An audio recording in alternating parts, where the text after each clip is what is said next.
Good morning. By a show of hands, how many are happy that it's Friday? All right, awesome. We've got 4 report outs today, and just want to kick it off with this idea that this is really a very large team effort. It's mostly the people who do the work, the people who are actually doing the work day to day. They get together, figure out how to make things better with a little bit of help from the CI team. And so with that, we generally, as we get to the end of these things, do some leadership development, right? So wrestling with these problems and figuring out how to work together as a team builds up our leadership chops.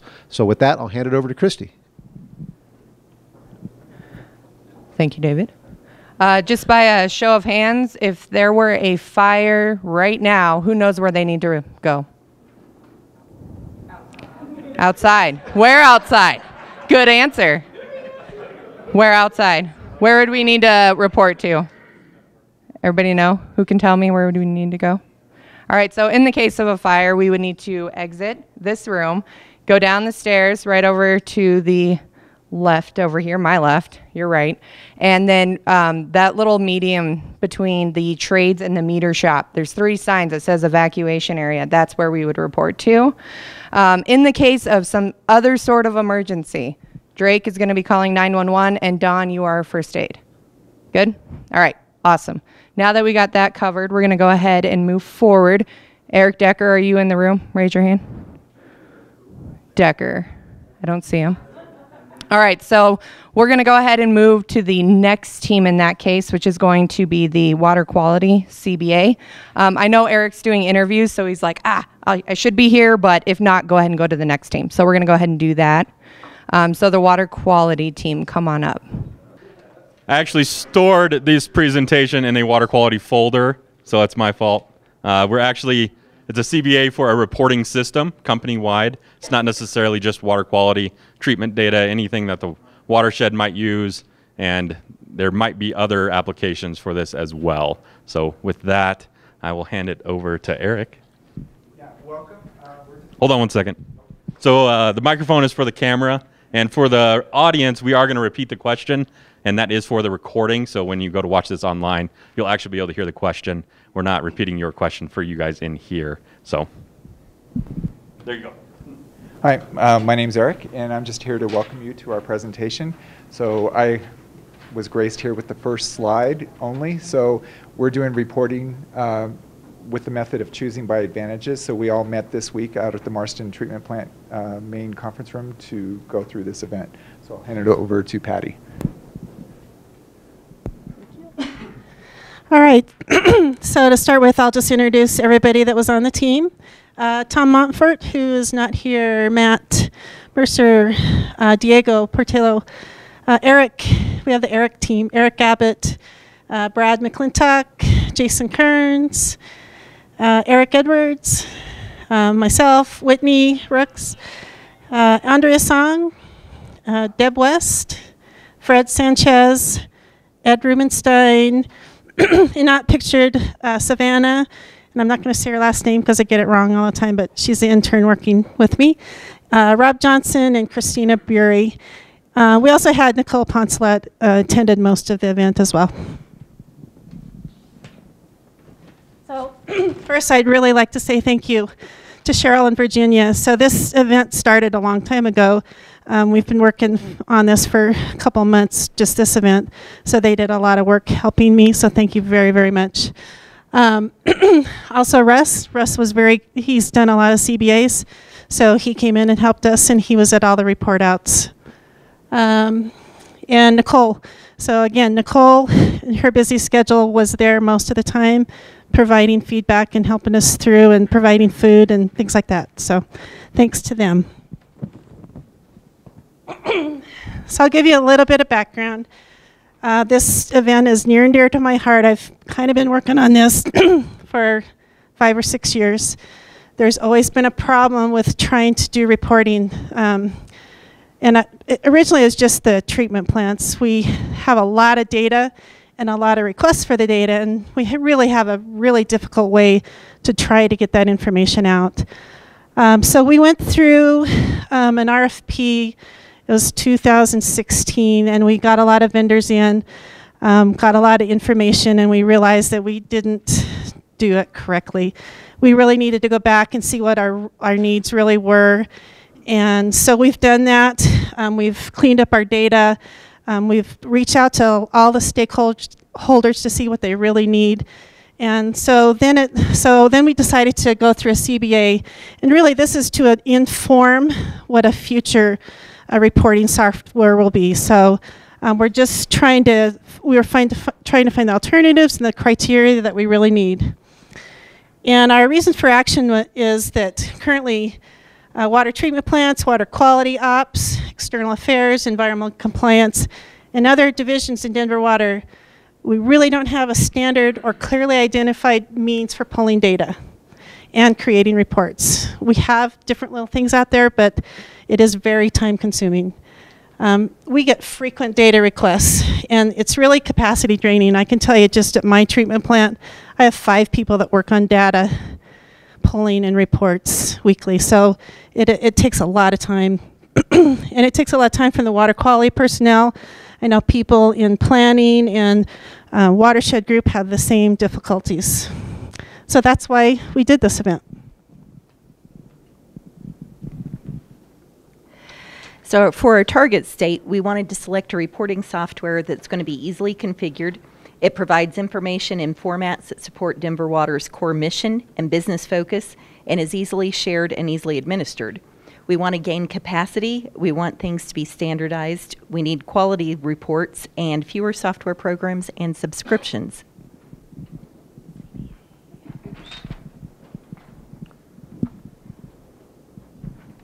So the CBA process, what is that process?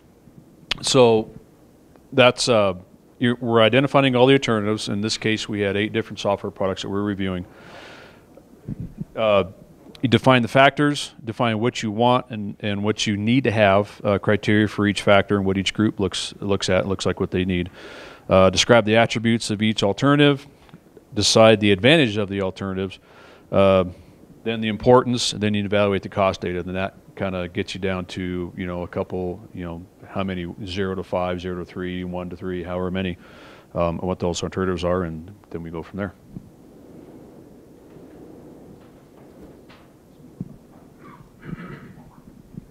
So in identifying alternatives, which are the choices we have of different products, Patty really went out and reached out to lots of people at Denver Water. There is software we have that does the things we want to do. However, when you look at the variety of things we want to do, there wasn't one software that really fit the bill for everything. And then Patty also went out to outside utilities and talk with people in our same industry and what do they use, how do they like it, and trying to gauge, products that we really want to get this list together to evaluate. We had scheduled demos, we had QA sessions, we had just direct phone calls to people at different companies throughout this process. The 8 alternatives that we did identify were Cognos, Splunk, and Tableau, and those are already at Denver Water in some other fashion. Unfortunately, none of those really fit the bill for us. The next 4 or 5 were Aquarius, Kister Whiskey, FlowWatch, ERIS, and WIMS. And WIMS is a Hawk product, and we are heavily working with Hawk in a lot of our lab and water quality areas. And next is factors. Okay, so in order to compare these 8 alternatives, these products, we had to come up with factors that would differentiate these alternatives so we could compare them better. And the criteria, so if we did come up with a factor like ease of use, easier thing to use is better. And we identified 10, and like Ed said, and I give a big kudos to Patty, who arranged so many demonstrations of these products. But ease of use was a must-have. We did not want to have to go to IT and wait 2 weeks for a reporting tool. We wanted people to readily be able to use this product, have it be intuitive, and training at a minimum. We also, data invalidation was a really important one for standard of reporting. We needed a way to flag data, like if an instrument was taken offline or out of service, or somebody bumped it, or an outlier. Because when you're doing standard reporting, you need that. So there was actually, out of these alternatives, some that didn't have that capability. So this is a really important part of the process for us to be able to identify that. And then what was really nice about some of these demonstrations, we were watching how they would go about doing that. And even this data invalidation, you'd have to go screen upon screen. And I'm like, oh, that it's difficult for us watching it, let alone having to do that or train somebody. So it was really good that we got that kind of preparation, so we were informed when we made these decisions.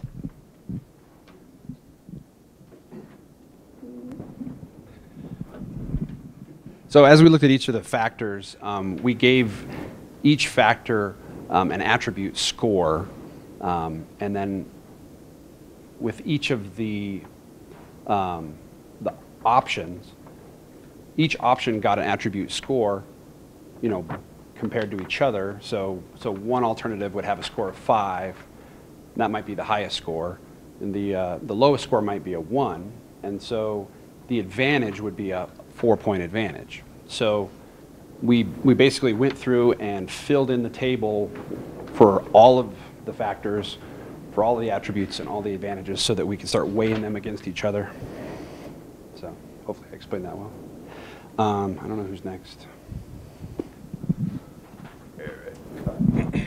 So what we ended up having, as far as you can tell, the paramount advantage that we had was ease of use. We wanted it to be easy, intuitive, and for example, if somebody wasn't able to use the product for weeks or months, and they could still pick it up and use it very easily without going back to manuals or whatever and things like that. Keister's Whiskey came out with the largest score, the highest score for ease of use as far as that type of deal. Second paramount advantage that we had was data invalidation, the ability to look at data and invalidate that data in the day-to-day processing that they do. In that scenario, there was another product that came out very well like that. FlowWatch did a very good job there. Mobile capabilities, we find the team talked about how often they want to be out in the field, access to data and reports on tablets, cell phones, things like that. FlowWatch did a very good job there. And then finally, the fourth one I'm going to talk about today, as you can tell, we went through all of these, was integration with the GIS system, to be able to integrate and have that in your displays and things like that. And Keister's and Aquarius, another product, did a very good job on that.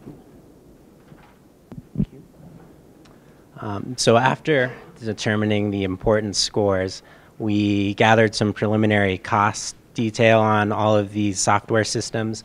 Things that we rolled into the costs were the cost of implementing the software, the subscription and licensing costs of the software, and then the additional costs of Denver Water employees running the software for 3 years. And we plotted the importance versus costs, with costs there on the x-axis. So the prices of running these software systems for 3 years range from about $150,000 all the way up to $1.6 million. And the way it ended up panning out was pretty clear that there were two top choices in Keister's Whiskey and Iris that are up there in the top left, because they had 2 of the 3 highest importance scores, and they were also the 2 lowest cost options. Costs will still have to be firmed up through an RFP process to make sure any gaps that might be missing are filled in, and that we get more demonstrations to confirm that. So our 2 picks, why did we pick them? Eriz had a really strong presentation from the beginning. Everything that we threw at it, he was able to show us immediately exactly what it could do, and it had really impressive interface. It was a web-based client, which was important to us, and it just had a whole variety of tools. The invalidation tool was excellent, and it came in at the lowest cost of anything that we looked at $80,000 for a 3-year operations fee.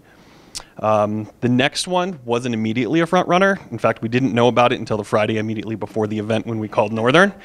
so it kind of slipped in under the radar. Their presentation, it wasn't the best because they had 2 days to figure out what to show us. But the more we looked into it, the more we liked. It had a really robust GIS interface. It was a thick client and didn't have great mobile capabilities, but everything else about it was just astounding. And it had a 3-year operating cost of $161,000. So it was the first event for some of us. So we learned a lot about the process and the methodology and how this provides value to the organization. So also we learned that software can be expensive. We were all amazed about how we go for $80,000 to 1.5. We feel about our selection, about the process, that actually this process works. And our takeaways are we got it right, and we feel positive about the future of the future CBA events, and we all would like to use this tool more often for other selection processes. So with all that, any questions for the group?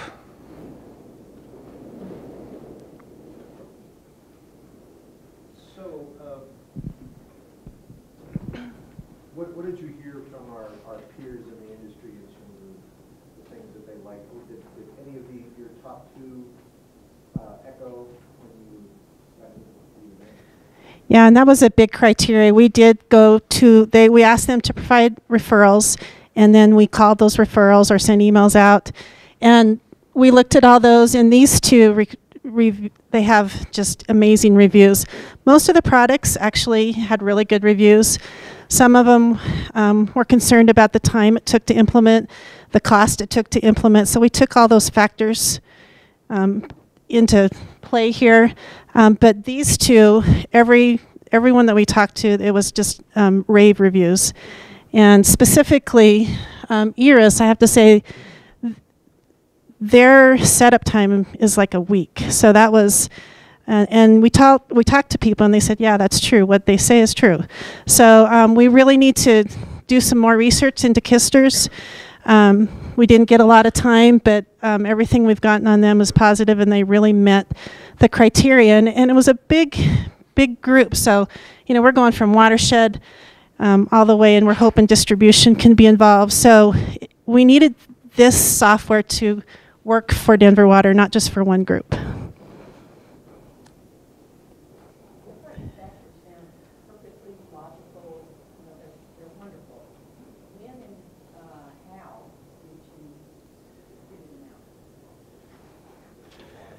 Do you have that answer? Yeah. Yeah. Yeah.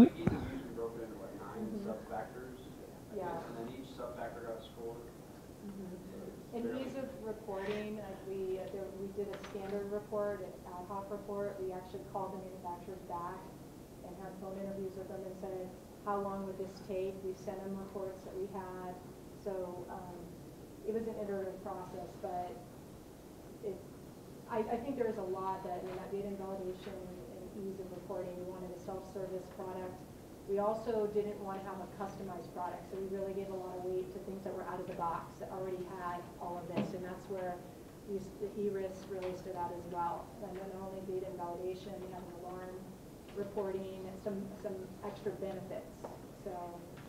And I do have to say, I thought at the beginning, we're such a diverse group. I thought that was going to be a real tough sell for all of us to decide what was important. Like Matt would fight for GIS, and we would fight for the data and validation. But in the end, I was just so surprised how it worked out. We all really agreed that these two really met what we needed. And it actually isn't just these two. So just an FYI, this is really to inform a business case that we'll be writing for a software package that we will be presenting, and then it will actually go back out for a true RFP. So it could change things. You know, we had about a month to get all this information in. When we get the real defined factors, things could change. So there's two that were quite a bit lower, but low in cost, but they didn't meet our factors that possibly could, and that would be Hawk and Tableau. So they're still, they could still be in the running. So we'll have to see when we get this through how that works out. I was just wondering, when you went through this, you talked, I think at the beginning, you said like 5 people at your plant worked on data and collecting. Did we look at that and say, hey, once we have one of these, what that cost saving was going to be? So we didn't bring it into this part, but I am going to be writing a business case, and that will be in the business case. So I have collected what people do now. And then I have reached out to people that have put in products like this to see what the reporting gets down to. So it'll be an estimate, but yes, we will have that in the business case. But we didn't have time really to get into that for this event. Would you consider one of our factors time savings and potential man-hours savings for So is the intent that we'll go out for RFP and then this team will reconvene and refresh the CBA? I don't think so. The question is the intent that we'll reconvene? This is really to inform the process. I think our team will come together and will help provide information for that. And during the RFP process, maybe some of us will be involved, but I don't think necessarily the whole team has to do that. So what if it comes back and it says, oh, no, we're going to go with Flow Watch? Yeah. Yeah. My larger point is that you have a team here that has reached consensus on what good looks like. And I think it would be a shame if we handed it off to another process and you ended up with a decision that this team didn't agree with. So whether it's a CBA or something else. So I think what you can do is involve the same team as the RFP evaluation. That's why Jason was involved in purchasing, who wrote the original proposal and will be involved. So. And we understand that. We realize that it actually does have to go out for RFP. We can't just select.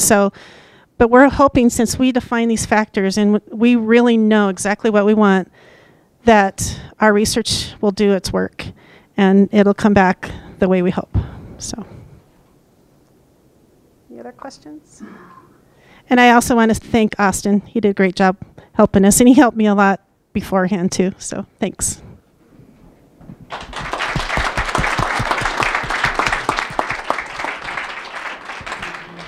What this team did this week was really, really broad-reaching and has implications for this organization that are very broad and long-term. So I'd like to thank this team on behalf of the entire executive team for your work and dedication. I think this is going to really help us move forward down a very, very focused path. Thanks very much, especially Patty. Thank you.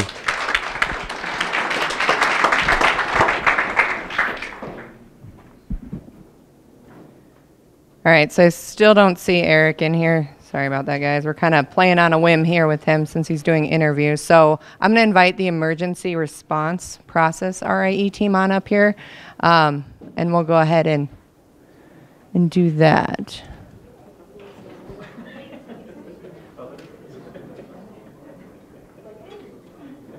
All right, so the process owner for this rapid improvement event was Jason Tossig, and then the team leader was Becky Franco. So I'll go ahead and pass it to Jason.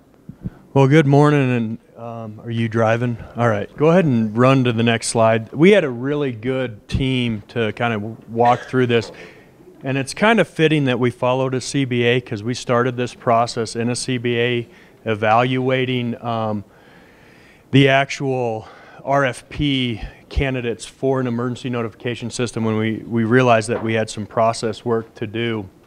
And when you're talking emergencies for a week, it's not always fun, and you're talking about things that are conceptual that may happen and hopefully never happen. And so the team really committed to the action. So a special thanks to Andrew, both Andrews, Andrew Berger, Andrew Lobato, Mary, and Rob for adjusting your schedule and coming in and out to help us out. Craig, great insights from the environmental standpoint. John, Don, Greg East, Pam, Ryan, and Becky, and it really was a good team tackling some pretty uncomfortable subjects.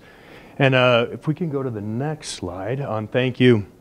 We had pretty good report outs with Brian, Michelle, Mark. We had Dave there, Keith. I think that was most at the report outs, but then Meter Shop let us crash an afternoon and do some Gemba exercise scenarios. So very special thanks to them with Kevin and Jim and Brian, Kevin, Dave, and Gene, and anybody else I missed for letting us come into your Meter Shop and wreck an afternoon. We appreciate that. Reason for action, as I mentioned, it started with the CBA where we were trying to select a vendor, and we realized we had some process opportunities to look at what we can do better. And so ultimately what we are trying to get to is a point where we can be more proactive in our response when things don't go the way we want them to. So this is going to kind of evolve into a value stream where we start tackling some more issues. In particular, this particular rapid improvement event looked at the admin complex from Cuevas to Cheeseman and how would we respond in this number of different scenarios. So with that, I'm going to hand it over to... So our current state process flow map was, we currently have a process for weather incidents, so if we have a delay or a closure at the admin campus, but we didn't have a process for how to notify employees if there's a fire on campus or if there's an active shooter, that kind of thing. Treatment have a process for their ERP, and the dams have a process with their EAP, but really for this event, we focused on how are we going to get notifications out to employees in the admin campus if there's an incident. So our current state, on the right-hand side, we put up some words which we thought kind of represented what our current state is. I'll just run through quickly the drawings which we came up with on the left side there. So starting on the top left, and this is the process for weather incidents. Emergency management will call either Brian and Julie by 4 in the morning. They'll then pass on to, I can't read that from here. They'll then pass on to Stacy and Mike, who will put out notifications to the media. They'll inform Noel, who will update the website. We weren't quite sure who calls Mark, but then it gets to dispatch. Dispatch then send out the Everbridge notifications to about 1,100 employees. Again, those employees are either asleep in the morning or they're driving to work. They're getting text messages, phone calls, that kind of thing. Most employees at 5 a.m. don't appreciate being woken up. So we kind of looked at that a little bit. And then what kind of confusion there was over those notifications. How were they worded? You know, what does your supervisor tell you in addition to those notifications? So on the bottom left, you can see people coming into the building, people leaving the building, not quite sure what they're supposed to do, where they're supposed to be. Okay, given that, for our target state, we wanted to develop something that was more streamlined and certainly more efficient. We defined policy more clearly, developed some procedures for ones that weren't in place, and worked on SOPs. We do have a current automated system, Everbridge, that we use now through 2020, and it worked fairly well. We put it to the test. We tried it several times, and it worked fairly well with a few exceptions as to how it's sent out and kind of in what order or to whom it's sent to. We wanted to make more clear or define clear expectations and roles, and we worked a lot on that, particularly in the case of security and dispatch departments, key players in this. We wanted something that was quick to do, given the nature of it, targeted to the right people. We wanted to keep it simple for sure, and then for training the 30, 60, 90 day in the future, we're still developing a training process and an overall knowledge transfer to the right people. Okay, for the gap analysis, basically we went back and looked at all the questions, pains, and any problems we could come up with the different areas we was looking at, and then we tried to use a fishbone effect to actually categorize them, go all the questions and everything we had, and we came up with actually 8. We got one of our areas we actually dropped into, blocked there by the picture. But we actually found that we started off with a simple fishbone. We had to end up adding extra layers to it because it was just too much there, and we started actually looking at the problems. And from there, we started working.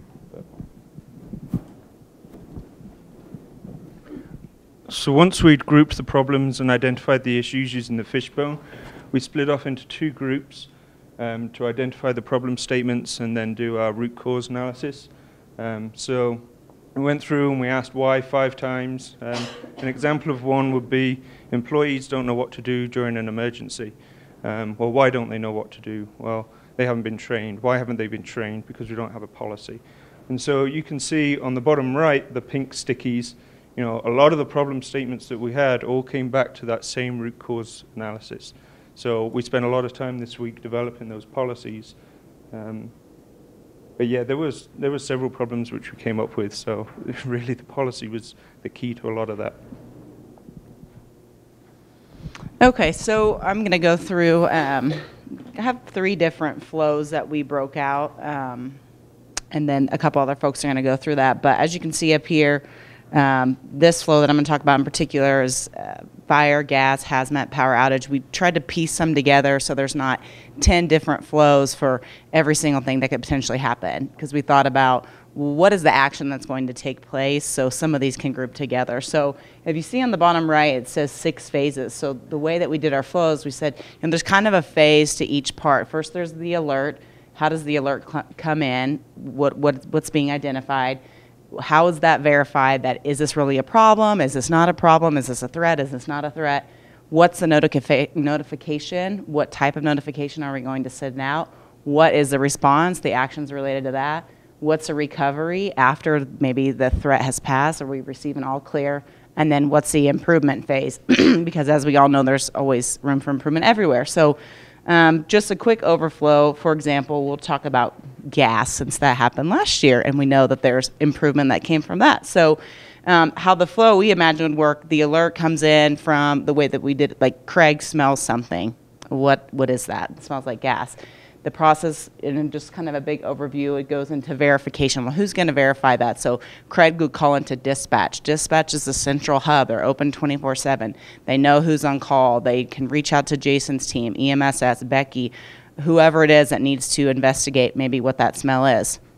That person goes to investigate, and then whether it's Jason or whoever it is that's responsible, that calls back in and says, you know what, it was just really bad smelly eggs in the refrigerator, everything's fine. Or, yeah, there is a problem, there's a gas leak on this floor, send out this Everbridge notification, and whatever that particular notice would be, so that employees know, do we need to shelter in place, evacuate, what needs to happen. So that's that notification piece. And then the response would be, or what we would ideally want to happen is people actually respond, they're leaving the building, they're doing what is supposed to be happening.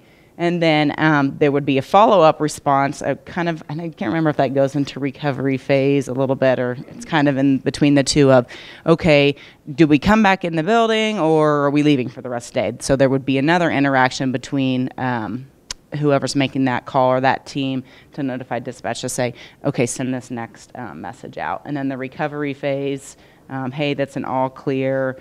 What needs to happen from there? Does external affairs or public affairs need to send a message to the rest of the organization? Hey, here's what happened to everyone, because there's a lot of questions that can be around that and other pieces to that piece of things.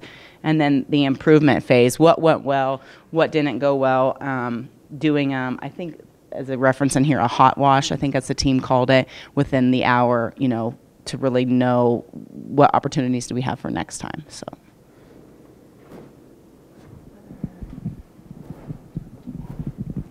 So we covered weather, but it also encompassed some other issues as well that we came up with.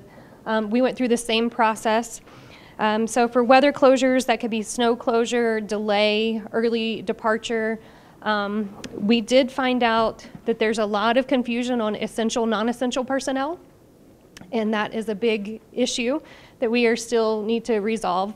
But we also found out throughout the organization, even if people are non-essential, a lot of supervisors are still expecting them to come into work. Well, that's not how that should be. So we need to get that more defined in our policy on who's essential, who's non-essential, and because that could be a liability to Denver Water if we're saying you're non-essential, but you have to report anyway.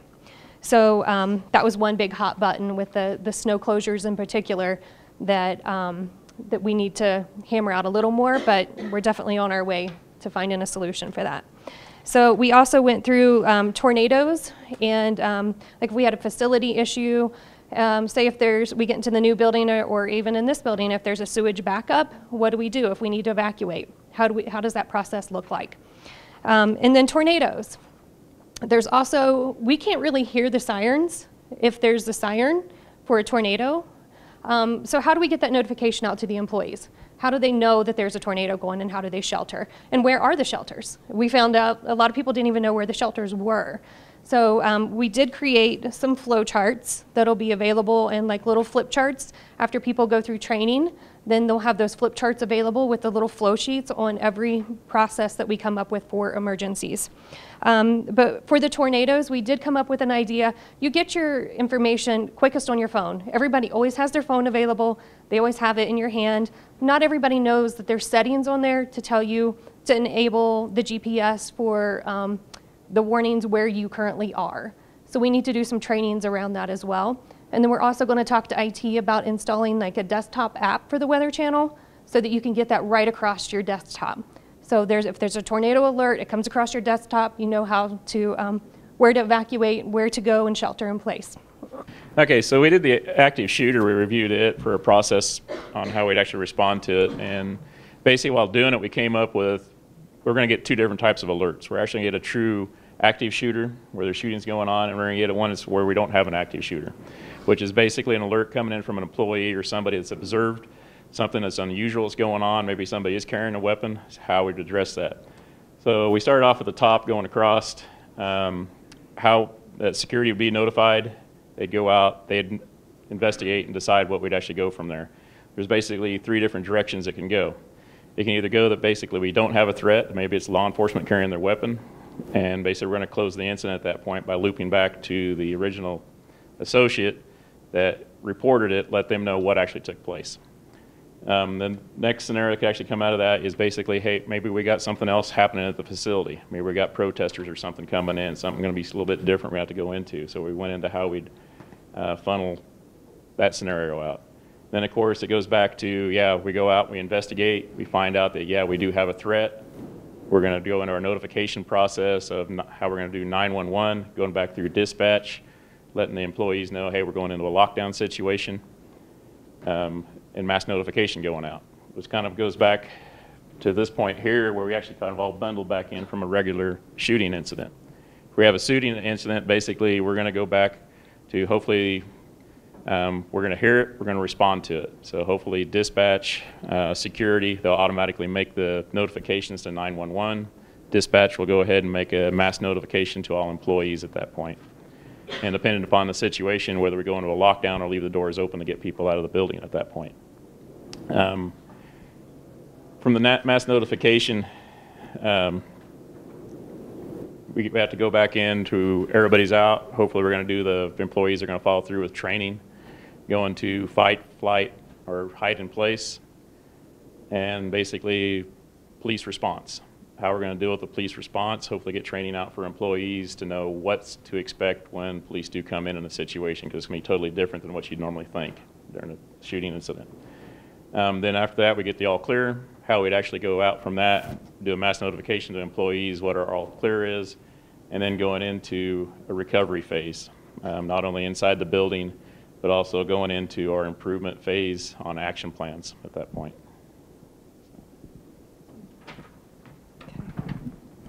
So at that point, we went and did some Gemba. First, we scripted out each of those scenarios, the gas, the snow day, and the active shooter scenario, and we assigned everybody roles. We had somebody who was the decision maker, somebody who was the reporting person. We had Andrew Labata, who actually had his laptop and was dispatched real time so we could send out real time messages, and that's when we imposed on the meter shop. We went over to the meter shop, we added those guys to our list, and we sent out real time alerts based on the different scenarios to see how it would work. So we found a lot of treasure. There was a big difference in response time. Some of the folks, when we triggered the alerts, some people got a text first, some people got an email, some people got a phone call. Some people got them in different orders depending on the different scenario. Some people got them in 2 or 3 minutes. Some people got them in 8 or 9 minutes. One unfortunate individual got the phone call right as the active shooter had just passed her, and so the shooter turned around as her phone went off, and that was really unfortunate. We had another individual who actually somehow ended up getting their alert call in Danish. Not really sure how that happened, but it was really interesting. So we found a lot of treasure. I mean, we got a lot out of it. We also realized, unfortunately, after the fact, we were very, very careful when we did the active shooter scenario that we were only sending that alert to the team and to the meter shop team, but we forgot that some folks had their home phone numbers listed. So there was a lot of frantic texts home saying, hey, hey, hey, and it did say it was just an exercise, but still, you get that kind of a message and you get a little concerned. All right, so for our metrics, and this is going to back up a little bit higher level. Hopefully we never actually have to measure performance against these types of things. So we took a look at ultimately, how do we back out and measure, are we doing a good job from a preparedness standpoint? So the first one is, if we do have a response, can we do it with no injuries? And in an emergency, that's a pretty aggressive goal. So it seems on the surface, oh, 0 injuries now, 0 injuries in the future. But if we actually had to evacuate, can we do it without any injuries? The second is a corporate score, and we sent out an assessment or survey earlier this year to just ask employees, how confident are you in Denver Water's preparedness efforts? And so this is kind of the negative reflection. So 70% of our employees were confident, 30% were unconfident. So we were looking for a 50% reduction the next time we administer that survey. So most of the time you'll see that percentages grow. What we're asking is for the non-confident to go down, and hopefully eventually we drive that to closer to 100% of our employees feel confident in our response protocols. The number of handoffs in making some of those decisions partially were due to just not everybody having a clarified role of what their role is as far as the notification. And so our goal is a 50% reduction. Through the course of the event, we were able to do that through templating. So our goal would be, if this scenario occurs, this is the expected action. There's a few things that we do have to have some extra touch points around the verification. But that then becomes our delay point that we can start to measure against. Can we put gas monitors? Can we put gun detection and eliminate the verification and get that touch point down? But we feel overall that we accomplished that in the RIE. And then ultimately, when we consider Maslow's hierarchy of needs, the first need being safety and security, we strongly believe that this ties directly into the Net Promoter Score and the willingness for employees to recommend Denver Water as an employer. So how we ask that question on the Net Promoter is a remaining question, but we feel that that's something that we can glean out of what we've done this week to be able to tie that into it. So some of the milestones you can look forward to in the coming year. In July, there are a couple of interesting lunch and learns that we have. Jason is doing one that's called Protect Your Everyday, which is just common sense things you can do to keep yourself safe while you're doing things like going to a movie, going out to dinner, how to spot suspicious activity, things of that nature. As we all know, you follow the news, there's a lot of bad things that can happen at any moment, and being prepared for those things, you never know when you need to be. Jason also has a friend who was a survivor of the Las Vegas shooting, and he's going to come out here in July for a lunch and learn and talk about the lessons he learned from that. He's a former colleague of Jason's at the airport. So I'd encourage you to go to both of those, probably learn some things that could be very key at some point. Some other things to look forward to, updating our procedures, validating Everbridge scenarios. Another big milestone in July is the emergency operations publication for the campus here. That's one of the first things that we need to get done out of the RIE. And a few other things on here. Active shooting training.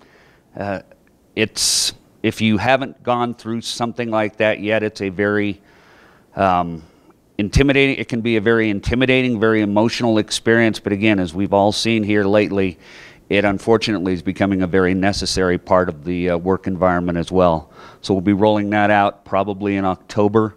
And then touching base with our floor wardens again. That was one of the learnings we had in this event, was that a lot of floor wardens haven't been trained or talked to in quite a while. And again, those are our key points of contact in the case of an emergencies. And then finally, there at the bottom in December, applying a template to emergency management scenarios, and a big one, establishing a timeline to eventually get to a single dispatch center to even better coordinate our emergency responses. Okay, to kind of finalize things, some of the things that we took away from this is that this topic is much larger than some folks anticipated. And so people commented that they learned the intricacies of emergency management and the importance of having a program and why our processes are so important. This entire week, I mean, we had a lot of work being done. We walked away with about 6 or 7 processes being identified that at least we got some kind of process flow chart that we'll be working on. But there's still so much to do on this effort, and just a lot of training should be coming out of this. And on the end part, tying this into our core values, is that a lot of people brought up passion was the number one thing that came out of this. And so people were passionate about this project. And so regardless of their level of experience, they jumped in, they provided information, they did a really good job. Excellence and respect. And so there was a lot of feedback. The majority of the people on this team were brand new to Everbridge and the mass notification, and so getting their insight and their feedback and the way they looked at things differently, it really enhanced some of these processes. So overall, the week went very well. We got a lot of work accomplished, but much more to come. Any questions for the team? Yeah. You were talking about the touches for the notifications, and you're talking about the phone calls going out and how long it took. Did you guys look at the actual cycle time from when somebody reported something like a gas leak or suspicious to actually get everything, those phone calls started, that cycle time? We did, and the delay was not on the reporting into the Everbridge and the message crafting and creation. That was pretty quick. The delay was on the once it left the Everbridge. Yeah, and Drake mentioned one thing I will highlight. We talked about mission essential or essential personnel.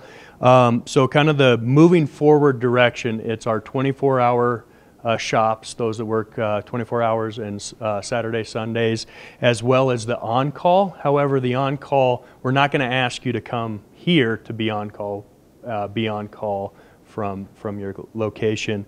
And then the way the messaging will go out for a closure or a delay will have those personnel that should respond. So instead of saying essential personnel, please come in, it'll say this shop, this shop, this shop, as well as we're going to be picking a start time. So we'll say the admin complex opens at 9 a.m. and then we apply the closure policy to that. But as I just want to get that in there, but back to your tech time, we did measure that, and that's something that we'll be looking at as we validate the templates. Yes? To your kind of survey, the confidence level issue, I'm wondering why would you want that to be 100%? It seems to me that you want every employee to feel confident, to feel trained, to understand, to know the team, to know the procedures. That is the long-term goal. So the idea is that's a 2-year survey. In that kind of pulse survey, we want to see a 50% reduction in just that midterm pulse survey. After we do the lunch and learns in July, August, and the training, we're hoping to see that reduction, but it will be 100% as we move forward. Yeah. So when you talk about active shooter training, does that include like actual drills, like every Not this year. And maybe if I could get a statement. We talked a lot about that, and maybe Pam or Christy weigh in, but we talked about some of the emotional, on the surface it sounds really, really good, but there are some emotional experiences that happen if we do drills. When we think of our kids doing it, it's lights, locks, out of sight, and here's your sucker. And my kids play lights, locks, out of sight at home. And it's not a scary thing for them because we don't bring in the shooter. It's a game for the kids. When we go to drills to drive some of that emotional side, that's what we are a little concerned with. So we want to walk before we run a little bit. And maybe if you wouldn't want, just share what you shared after we did our little exercise. Yeah, so at first Pam and I are like, oh, why don't we do a drill? That sounds like it'd be a really good idea because you won't know until you practice, right? So during our experiments, we actually did the mock drill of an active shooter. Literally, Greg is walking around just snapping a clipboard, and Pam and I freaked out, right? We're like, oh my gosh, we're gonna die. And so, but you put yourself in that position, and people can get hurt, and you want to get out of that situation, right? Because it's uncomfortable and you don't like it and you don't want to die, obviously. So I'm speaking on behalf of Pam, but her and I were both running. So as Greg's walking through, he's got the clipboard, and it's like snap, snap. And I'm all like this, like behind some like stuff, and it's open, and I'm like, man. And like him and I make eye contact at one point. So anyways, like, then he keeps walking, I go out, and then we kind of are down the hall going, and then someone's behind me, and I hear the snapping, and they go, he's still coming, and I go, oh, S-H-I-T, and I'm like, it felt real, and I was like, oh my God, he's still coming. So, you know, it was good walkthrough, but like Jason informed us in our event that you can get a real one going on, like flashlights, smoke, makeup, like blood, the real deal. And he had said that, and Dawn also alluded that there could be some definite post-traumatic symptoms to that, and we'd have to really do, in our phases we talked about the improvement piece and the recovery piece, and then on our plan, the recovery part in there is the AAP, the Employee Assistance Program. So like, would we need to really offer any type of counseling like in this situation, even if it was practicing? I mean, it's a really good discussion, and I think that what we talked about is even just practicing the discussion, it could be the practice or the drill. Because my same question was to you in the event, like, what about an actual drill? And when we talked about it, I was like, oh, I didn't know it was that serious it could get as a drill. So just walking through with a clipboard was like, whoa, like pretty serious, but also obviously way more tamed down and was more of like a discussion. So I think that the opportunity is, you know, not just talking about here, but when you're in a stand-up, when you're in a weekly team meeting, whatever, I think it's good to have the discussion of if there's a gas leak or if there's this, or hey, if someone came in right now, there was something suspicious, is everyone think about in your heads what door you may exit out of. So just having, I think, those discussions was a good thing that we talked about. But then also the consideration after we went through it, it was like, what about our soldiers who have PTSD? How do we want to go about that? And anybody else that it can trigger.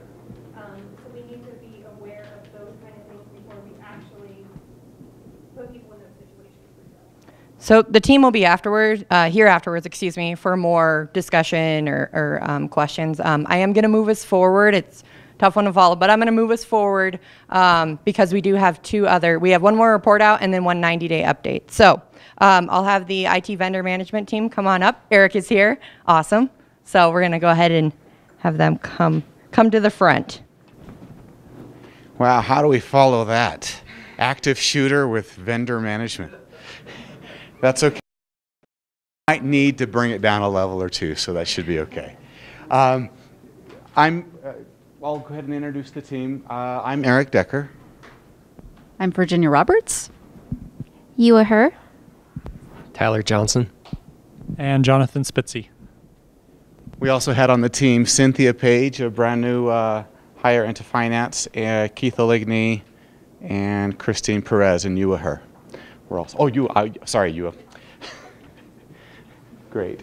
I guess I advance it here. Okay. We want to give a special thanks to Danielle Ross, the executive team, Austin Steckler, Toon Nguyen, and 3M and Nestle, of course, the obligatory thanks out to them.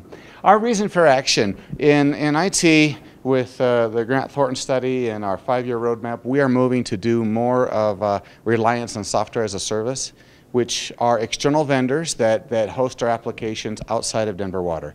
And as part of that, the relationship and the support relationship moves more to external people than it does inside of you should come on up. No, there's Cynthia. It moves more to external vendors. So it's incumbent upon us and important for us to be able to manage that relationship closely and to be able to hold them accountable. And as part of that, you generally set up a formal vendor management program, which is what we went through. Okay, Jonathan. Okay. So this kind of walks through the current state process. So we spent some time talking about, how vendor management works today. A lot of it was around even the procurement process. So, we interact with vendors during that by having them potentially be a part of a RFP, or if it's an informal process. And then there was a lot of conversation of, once we have the vendor in here, what is the interaction that we have today? A lot of it is probably more reactive, which is, hey, we have a problem. We need you to come, help us figure out what's going on, or hey, we want to add this, let's get some professional services or buy this additional module. So that's kind of what the current state look like. Oh, so I kind of walked through this already, but some of the challenges that were brought up when we did our drawing was, we have a lack of standardization, so it depends on who's actually working with the vendor.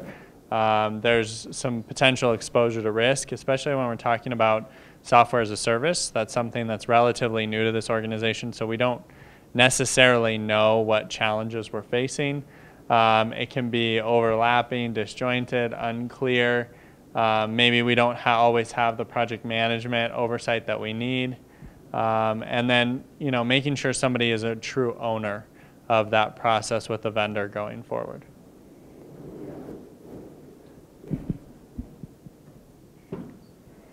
Thanks. So Jonathan talked about some of the areas of opportunity for us, and in our target state, we are looking to define those roles and responsibilities to bring our internal resources. So we have IT, BTMO, purchasing, and then the business who is identifying what the software needs are. We're looking to have a stronger partnership with these 3 teams so that it minimizes the risk to Denver Water, and the value verification that's done during the BTMO review, that we have metrics and measures in place so that we can verify that we are achieving the most advantageous solution for Denver Water throughout the life cycle of that. So to address, if you were here for the water treatment management CBA earlier, David asked a question about why would we go through this process again and go through RFP. And today, the way that we operate very independently of one another. So we have the business who wants the solution. We have IT who's responsible for the infrastructure, security, and maintaining that support throughout the life cycle. And then we have procurement who is responsible for how we do business with outside vendors and memorializing that agreement and how that relationship is going to function going forward. And in the last year, we have BTMO who has come in to look at that value verification. So this RIE really gave us an opportunity to tie all 4 of those groups together so that we can complement each other and then maintain that throughout the life cycle of that process. Okay, so we took those current state pain points and problems that Jonathan talked about, and we ran them through the fishbone method to perform a gap analysis. We came up with 5 different categories. You can see a couple of them up on the wall: roles and responsibilities, vendor relationships, contractual pieces, and metrics and value management. We then took those and ran them through a 5S or RCA. So. We went through the normal, you know, asking your 5 whys. In this case, vendor management wasn't a very strongly established program at this point. And so this was a lot about figuring out what the future was. And so we were doing research, and we were just identifying what does good or what does great look like in terms of this. And then we kept on asking the questions, and that helped us, I think, get to a fairly good point. So what we came up with for the new target state is a process that covers our relationship with a vendor for the full life cycle from start to finish, from selection through the RFP that you alluded to, through T's and C's that we want to standardize and make sure that we put in place during the contract negotiation to protect ourselves. We're also working on some standard vendor screening questions during the selection process. Steps during the implementation once we decide to implement this software to protect us every step of the way when we're implementing it. There's also going to be an annual performance review where we look at the metrics that we're collecting on how that vendor's uptime, resolution, time frame, all those things, user sentiment here, how they feel the project is working. So once a year on some of those larger vendors, we're going to look at them and see how they're working. And also, we intend to put in place a scheduled review of whether or not we want to continue down the path with this vendor or this application. And we want to schedule that far enough in advance that we actually have time to act before we have to renew with them, or it's too late to do something. Okay, so we went into vendor performance management. Team came up with 3 levels of vendors and software. Some level 1s and 2s that you might think of, and you guys can help me with these, are Maximo and like your payroll software and whatnot. Level 3s are going to be your SurveyMonkey, so they don't require a lot of attention.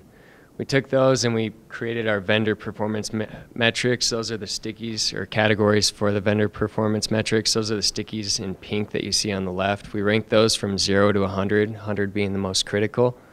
Some that were important to us, so these were all what were important to us when it came to vendor management, were security, so the number of breaches or security incidents vendor might have, uptime, so outage time, number of outages, cost, product usage cost beyond normal ops, so cost beyond like the subscription phase, what it's going to cost every year to maintain that service, and then also quality, so a number of issues, issue response time, and issue resolution time.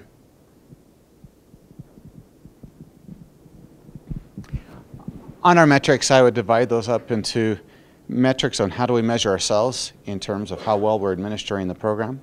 Then we have strategic and tactical metrics regarding our vendors. So with our level 1 vendors, we plan on meeting with them fairly frequently. It could be as much as, in some cases, once a month, other cases once a quarter. And we want to also meet with them annually to go over our strategic metrics. And some of those would be, you know, what does our business case look like? Is it still valid? What does our licensing look like? Are we getting the value that we thought we needed out of that? We're also going to measure any security breaches and metrics such as, you know, performance and outages and so forth. Our completion plan is ginormous, but to be fair, this is a fairly brand new thing that we're doing, and we're establishing something from the foundation. A lot of these we've already got a great start on, but it's going to take us a little bit of time to get our sea legs, as it were. But I'm pretty confident we're going to do pretty well at it, and a good start. So on lessons learned, I've talked to a few people after the event, and what was surprising to me is this was either the number 1 or the number 1 or 2 events they've been in. It was a great team. It was interesting being able to tackle something that was brand new, where we didn't have a lot of history, a lot of embedded processes already, and as such, I don't know, for some reason it just was a really good event. As a process owner, I'm really happy that we did this. I was nervous going into it on where we would end up, but afterwards I had a clear picture and I had a direction to go on and people to help me to get it established. Any questions? Angela. Can you explain what the business needs to do to support this new effort in vendor management? So Angela is asking, what can the business do to help support this vendor management? So you saw our level 1, level 2, and level 3 company or vendors. We need business counterparts on that.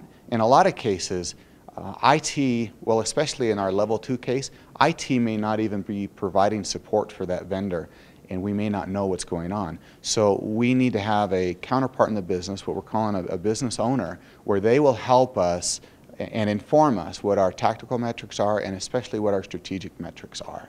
So this will absolutely be a partnership going forward, and every one of those vendors we have up there will have a business owner.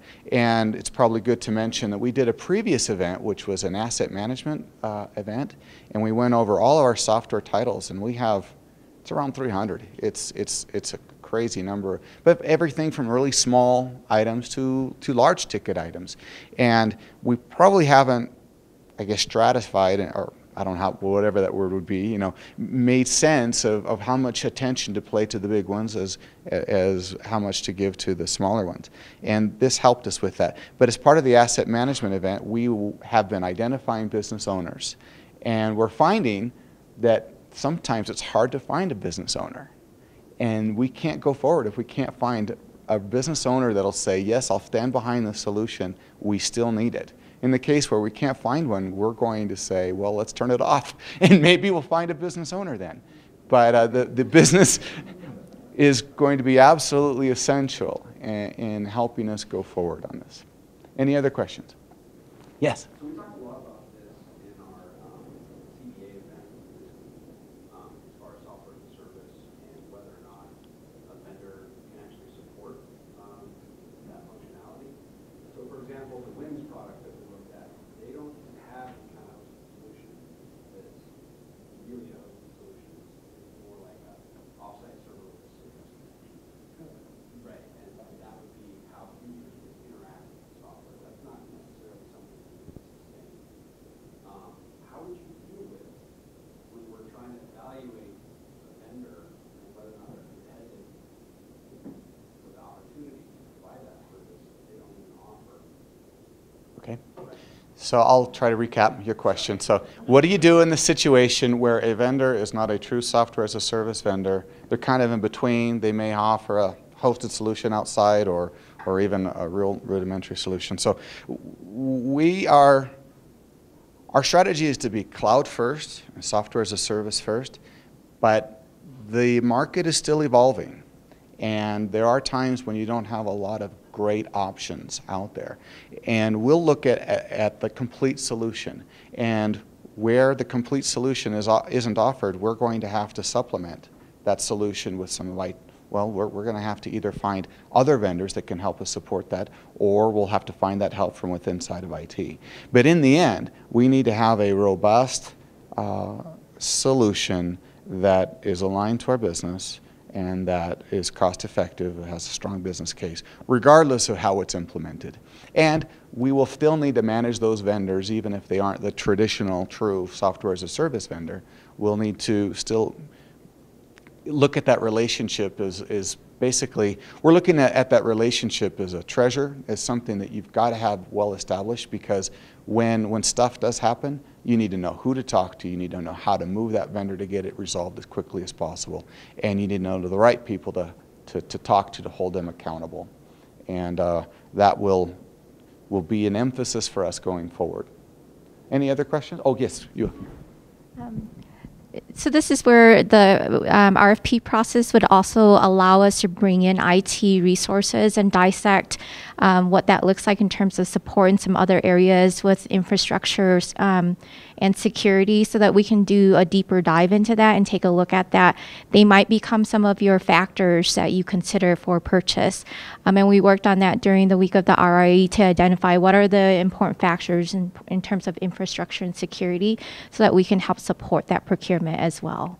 And then we can also bring in general counsel to take a look at the licensing agreements and to see what it offers going forward. So would you use that same criteria to evaluate, like you said, on the security side? One of the concerns we had at the event was a lot of the data that we're hoping the reporting project to deal with, some of that data contains critical infrastructure descriptions. Maybe that's not something allowed to be hosted on the cloud for security reasons. How would you deal with that? Before we get that far, we have a security review to make sure we can even look at software as a service. And we turned some things down right off from the beginning because, like DAM data. We had a solution a year ago that wanted to go into the cloud, and we had to shut it off. That was not something we were willing to do. We need to wrap it up, it sounds like. Yes, but I did want to invite Chris up here to say a couple words. So before you guys go, I'd like to thank this team for all your hard work and efforts in thinking through a process that's actually very new for us as we evolve into this vendor management environment with software as a service in the coming years. This work is very kind of groundwork that's going to guide us in a safe way, and appreciate all your good work and effort. Thank you. All right, the last update we have, it's a 5-minute update from Virginia, and it's on the BTMO process. Happy Friday again. So I'm Virginia. I'm the director of the Business Technology Management Office, and back in December, I was fortunate enough to participate in a rapid improvement event to create standard work for my new section. That was pretty awesome. The scope of the Rapid Improvement event in December was to figure out standard work around vetting and prioritizing IT projects, or as I like to call them, investments, and how are we going to assess the value of each of those investments and then later verify that we are achieving those values. So the completion plan, we're all green on that, but I would like to add, if you're savvy enough to realize that this is far more than 90 days from December, I'd like to emphasize that some of these things we tweaked a little bit. As we started the machine and we refined our processes and our work, we learned. And so we tweaked a little bit of these tasks as we completed them. And I think that's for the better, and that's for the learning process. So the machine started, and it continues to grow.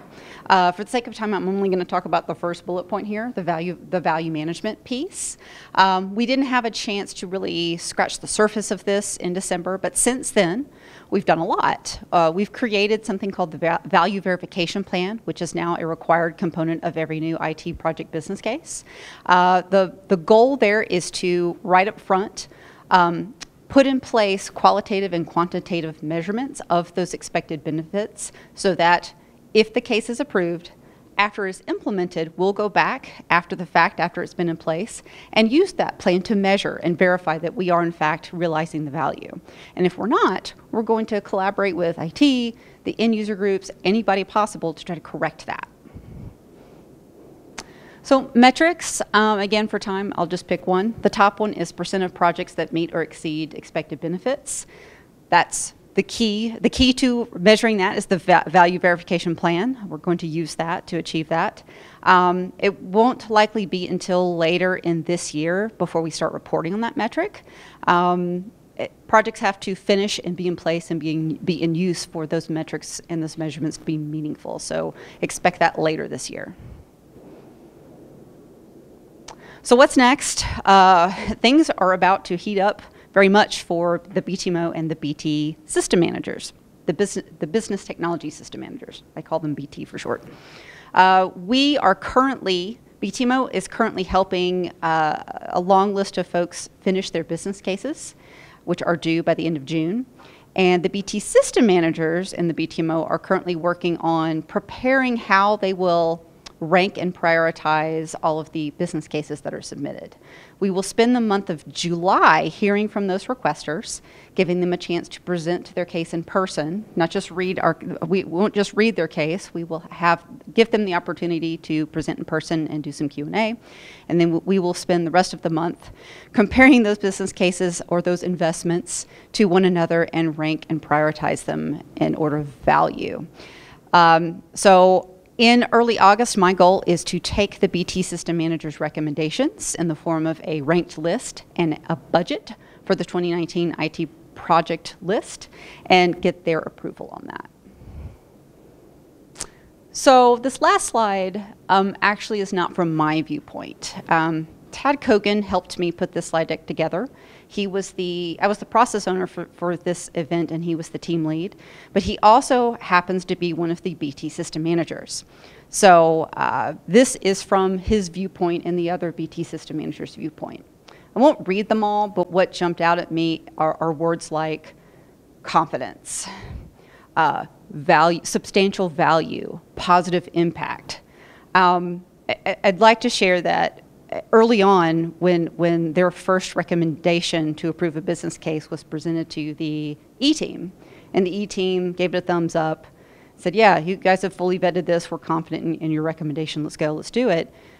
The BT system managers thought that was wonderful. They felt a sense of accomplishment, and they felt a sense of gratification that they had made a positive impact, that this process had enabled them with enough information to make a judgment call and a decision at the right time to purchase the right thing. So that makes me feel really good. That's my insight. I feel really good. So that was it in a very quick nutshell, 5 minutes. Do you guys have any questions?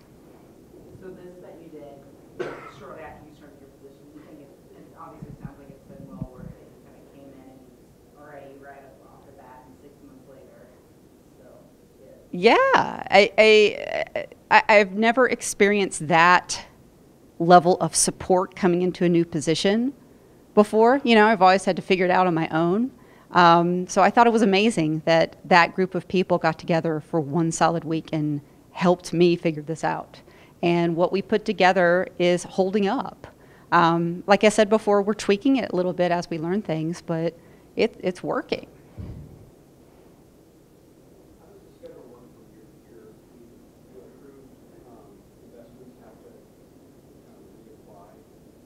That's a great question. If it's a multi-year project, so let's say let's say your project, which will be a candidate for 2019, it will go into our pool that we will rank and prioritize in July.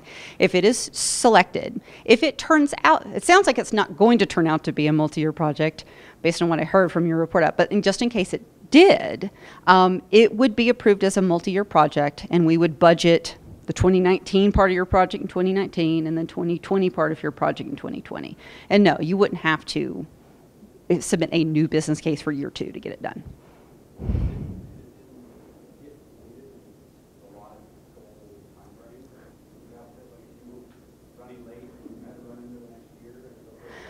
So that's a great question. Something I did not cover verbally today was the fact that the BT system managers and BTMO provide oversight to the projects that have been selected and are currently being implemented. So every month, the project managers of each of those projects are reporting forecasts to us in the budget section on not only how much they think it's going to take to complete the project against the actual budget, but an update on the schedule. We've already had a couple conversations this year about schedule. There's one project in particular that kind of got a late start for a good reason, but the particular BT system manager for that system had a conversation with that IT group, assessed the risk of the delayed start, and said, okay, this is okay. So it depends on the situation. If the value to be delivered of that investment is timely, for instance, if the value is going to degrade the longer we wait to have it, that means it's it's time sensitive, right? So that might be a different scenario where we would want to where if we see that red flag in our month-to-month oversight, we would want to work with you, the vendor, IT, whoever's implementing it, and try to figure out a solution. Do we need to find some more money to put extra resources on it to finish it? What do we need to do? So it depends. What is your plan B? The project has been approved, and so what is the plan B? Plan B, if your project doesn't get approved, well, I'll have a conversation with you about why it didn't get approved. It could be denied for a number of reasons. Maybe it just wasn't as valuable as the others in that year's group. Or maybe it needs some more work on the business case. It just depends. You have the opportunity, depending on why it was denied, you would have the opportunity to resubmit again the following year, depending on what it was. So David's telling me that's the last question. Thank you very much. So you're free to stay after and ask other questions of the team that stays behind. In the interest of time, I'll dismiss us, but I would ask you to remember that what you saw here today was leadership in action at Denver Water, right? So the way that Denver Water actually moves forward and into the future and making good change is by all the people you saw up here getting together, working together, collaborating, struggling, and solving problems in a real way. That's how it actually works. Have a great weekend.